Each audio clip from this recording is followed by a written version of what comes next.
सुप्रभात प्यारे बच्चों, आज हम पढ़ेंगे पाठ 8 अनेकार्थक शब्द यानी अनेक अर्थ जिनके हो सकते हैं ऐसे शब्द। हिंदी में कुछ ऐसे शब्द हैं जिनके एक से अधिक अर्थ होते हैं। विभिन्न प्रसंगों के वाक्यों में जब ये प्रयुक्त होते हैं तो अलग अलग अर्थ देते हैं। ऐसे शब्द अनेकार्थक शब्द कहलाते हैं। परिभाषा है, जिन शब्दों के अनेक अर्थ होते हैं उन्हें अनेकार्थक शब्द कहते हैं। यहाँ पे एक चित्र बना हुआ है, नग लिखा है, लेकिन जिसको हम अंगूठी में पहनते हैं वो दर्शाया गया है, और साथ में नग यानी पर्वत, ठीक है। और यहाँ पे गिनती भी दी गई है ना। तो ये दृश्य जो दिया गया है इसमें नग के अनेक अर्थ दिए गए हैं। यहाँ कुछ शब्द दिए गए हैं जिनको हम पढ़ते हैं। निम्नलिखित अनेकार्थक शब्दों के अर्थ समझेंगे और याद करेंगे। अंक, गोद, संख्या और अध्याय। हम बोलते हैं नाटक का अध्याय यानी अंक होता है, संख्या भी अंक होती है और माता की गोद भी अंक कहते हैं। अचल, क्षेत्र या गोद। अंबर, कपड़ा, आकाश। अधर, होंठ, बिना आधार के। अनंत, आकाश, ईश्वर। तो ईश्वर अनंत है यानी उनका छोर हम ढूंढ नहीं सकते, और आकाश भी जिसका ओर और छोर हमें नहीं पता है। अर्थ, धन, ऐश्वर्य, प्रयोजन। अर्थ यानी पैसा जो हम बोलते हैं अर्थ। ऐश्वर्य, जितने भी ऐशो आराम की चीजें होती है वह। और आने का अर्थ बताइए यानी प्रयोजन क्या है, आपका उद्देश्य क्या होता है वह बताइए। आम, फल का नाम। और सामान्य आदमी, जैसे बोलते हैं आम आदमी तो कहते हैं सामान्य। उत्सर्ग, त्याग, समाप्ति, दान।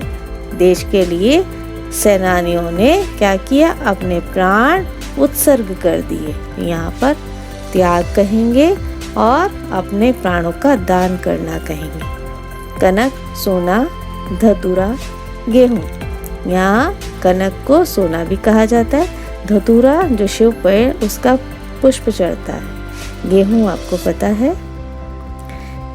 कर यानी हाथ, टैक्स बोलते ना, टैक्स चुका दिया यानी कर चुका दिया। किरण, करना, क्रिया। कल, चैन, मशीन, बीता हुआ और आने वाला दिन कल कहलाता है। अगला है काल यानी समय।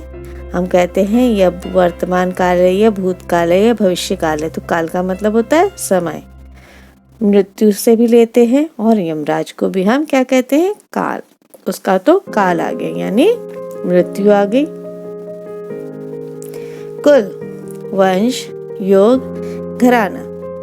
कुल योग होता है, जैसे हम अंक को जोड़ते हैं तो वहाँ उसका जो टोटल होता है उसे हम कुल कहते हैं। वंश, किस वंश के राजा थे, राम कहते हैं, वह रघुकुल वंश के राजा थे। घराना, घराना होता है, ये भी कुल ही कहा जाता है लेकिन शब्द अलग दिया गया है। घराना किस घराने से है। गति, चाल, दशा, मोक्ष। गुरु, शिक्षक, बड़ा और श्रेष्ठ, सभी को हम गुरु कह सकते हैं। घन, बादल, हथौड़ा, घना, जीवन, जिंदगी, प्राण, वायु। तीर, किनारा और बाण, नदिया के तीर पर यानी किनारे पर। दक्षिण, दाहिना और दक्षिण दिशा।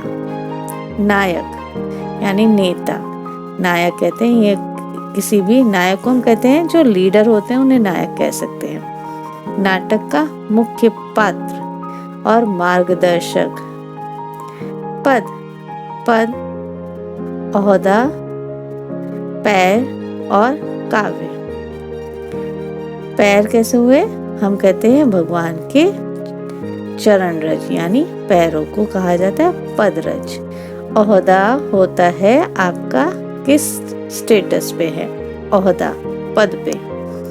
काव्य जितनी भी हम कविताएं पढ़ते हैं उसे हम पद्य रचना कहते हैं। प्रकृति, स्वभाव, कुदरत, मूल अवस्था।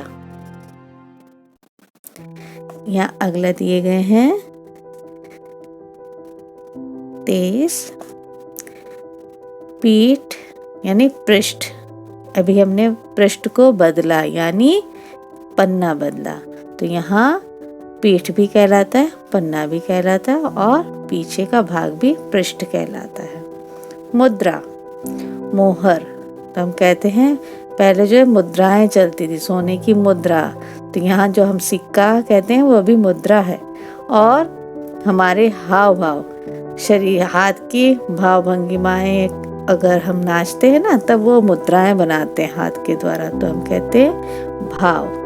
मुख के भाव, हाथों के भाव, मुद्राएं बनाई जाती हैं। वर्ण, रंग, अक्षर और जाति। हम कहते हैं यह किस वर्ण का है, जैसे पीत वर्ण का है या रक्त वर्ण का है, तो यहाँ पर वर्ण कहलाएंगे। अक्षर, वर्णमाला हमने पाठ पढ़ा, वो अक्षर। जाति हम कहते हैं हिंदू धर्म में 4 जातियों में बांटा गया है, ब्राह्मण, क्षत्रिय, वैश्य और शूद्र, तो ये वर्ण कहलाती है जातियां। विधि, ढंग, रीति, भाग्य और नियम।